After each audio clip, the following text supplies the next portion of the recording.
Deathloop from Arcane Studios is almost here, with its Groundhog Day style time loop, unique guns and fantastical abilities that will give you an edge while exploring the island of Blackreef.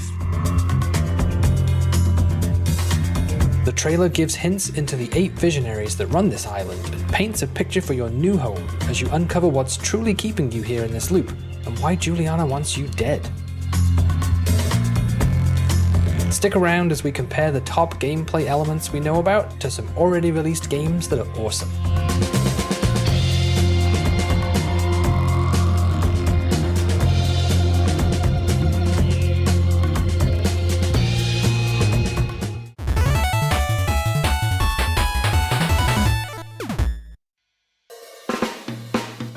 Deathloop is a sandbox first and a shooter second, giving you a pre-constructed narrative that covers the duration of the time loop.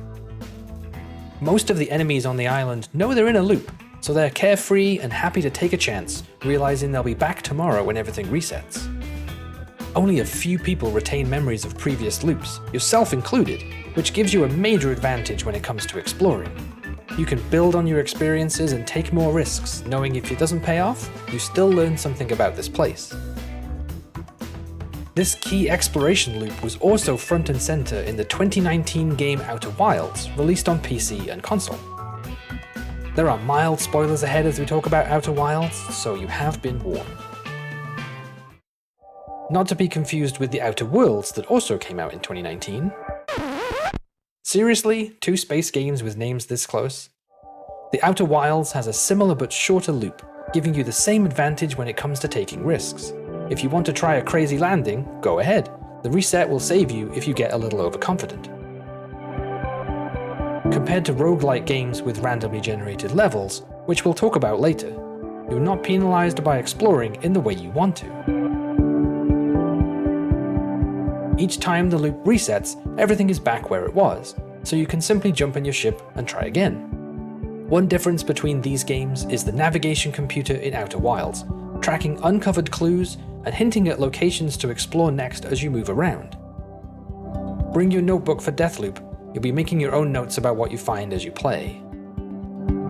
From what we know of the narrative, some locations may be inaccessible at certain times of the day, and if you disrupt specific events, you can change that.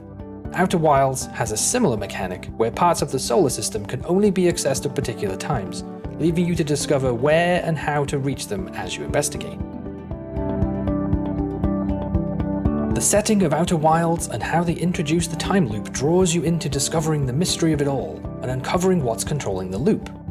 While the primary method of sharing information is through discovering written lore, Deathloop will also share information, but through eavesdropping on conversations taking place throughout the island.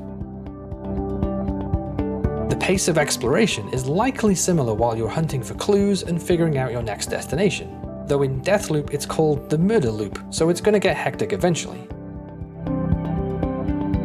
I know I had a great time exploring the Outer Wilds solar system and figuring out the history of events.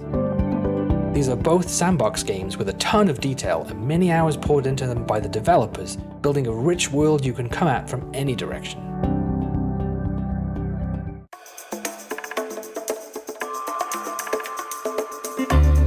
Deathloop's choice to populate this island with enemies means you're going to need to defend yourself.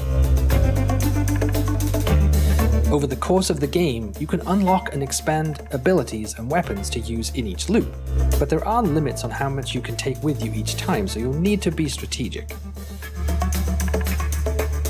This prevents you from powering through the game until you unlock everything, and then just steamrolling the visionaries. Each loop will benefit from choosing an outcome that you're looking for, and your loadout can help or hinder your progress. Dead Cells, released in 2018 on PC, Switch, and consoles, shares a lot with this mechanic, even though it's a roguelike Metroidvania side-scroller. The loop in this case is each run through the procedurally generated dungeon, with weapons and powers you can unlock for future runs. You can also unlock permanent upgrades, but only if you survive long enough to cash in cells that drop from enemies. You're also limited to 3 equipped items for each run, so choosing items that work well together and keeping an eye out for new weapons that complement your loadout will increase the odds of getting further into the dungeon. If you want to keep your progress, Deathloop mentions the need to extract from the island in order to keep your unlocked weapons and abilities. So be bold, but make sure you come out on the other side with your winning.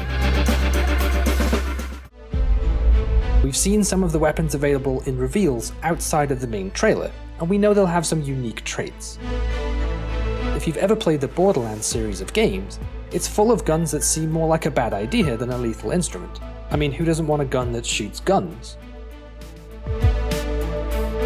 Jokes aside, we're interested to see if Deathloop's weapons will become legends of their own someday and live on after Cult no longer needs them. As Deathloop is a first-person shooter versus a platformer, the abilities you can acquire share more with something like Mass Effect's biotic powers. Lifting and throwing enemies looks equally satisfying in Deathloop, and should feel familiar if you've recently picked up the Legendary Edition or played them during the original release. While you're working through a loop and finding unlockables, you will have to contend with Julianna, your rival assassin who is equally equipped to mess with the loop. Deathloop is introducing a multiplayer element to its runs, if you choose to leave it enabled, but it's possible when you run into Julianna she's smarter than your average AI. The choice of playing as Colt or Julianna is front and center and is intended to be an equal choice when you want to visit the island. Players can invade games with this feature enabled and spice up the rivalry with a real player to face off against. Watch Dogs is another sandbox-type game with some shared traits. Released in 2014 for PC and console, it's a third-person exploration game more in common with Grand Theft Auto than Deathloop, but its multiplayer hacking feature shares a lot with Julianna's game invading ability. You're able to join another player's game disguised as a bystander and stay in proximity of the host player to hack them. It's designed to be passive, as killing Aiden or the bystander will end the hack early and it's not the goal for the invader, but it introduces the idea of invading what is a single player experience and has players second-guessing NPCs. Jumping in with Julianna will be a more detailed experience as she can unlock her own weapons and abilities, providing players with enough reason to leave the feature turned on. Griefing could be a real concern over the long term, and is a reason Watch Dogs included an invasion cooldown, to limit too much disruption while you play but encourage you not to completely disable multiplayer. We may see the developers react to community feedback after launch, and as it's a main feature, it should be well supported.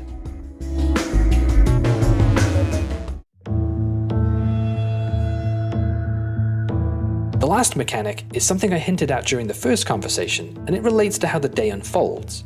Your first few loops will be focused on what is happening and when, but the number of locations makes it impossible to kill everyone as the day usually runs its course.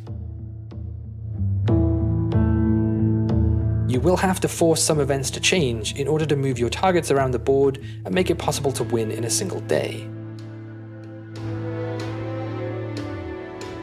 The Hitman series from IO Interactive is well known for its sandbox set pieces. Each level in the campaign has multiple objectives that can't be completed in a single mission, so you will need to come back multiple times if you want to see and achieve everything. This encourages you to learn as much as you can about what goes on in each location, and see how you might disrupt things to your advantage. Stealth is an option in many cases, as well as poison, full-on gunning everyone down, and even setting up other NPCs to take the fall. Disguises are an important part of moving around undetected, which we know from Deathloop's trailer is an ability of Julianna's that will keep you looking over your shoulder. Once you understand the activities of characters during the day, disrupting events and predicting what will happen next are two different things. I expect the developers will not always make it so easy to manipulate people on the first try, so stay on your toes as you poke the bear to see what it does. These main mechanics have been a lot of fun in the other games we've played, so we're excited to see Deathloop give you a sandbox to use them all together. You and Colt have your work cut out for you, and the island visionaries won't give up their time loop paradise so easily. For those who've not played the games mentioned here, check them out and let me know what you think in the comments. If you've played some or all of them already, do you think those experiences will help or hinder you on this new adventure? Good luck in escaping from the island and overcoming Julianna, or is it really another player?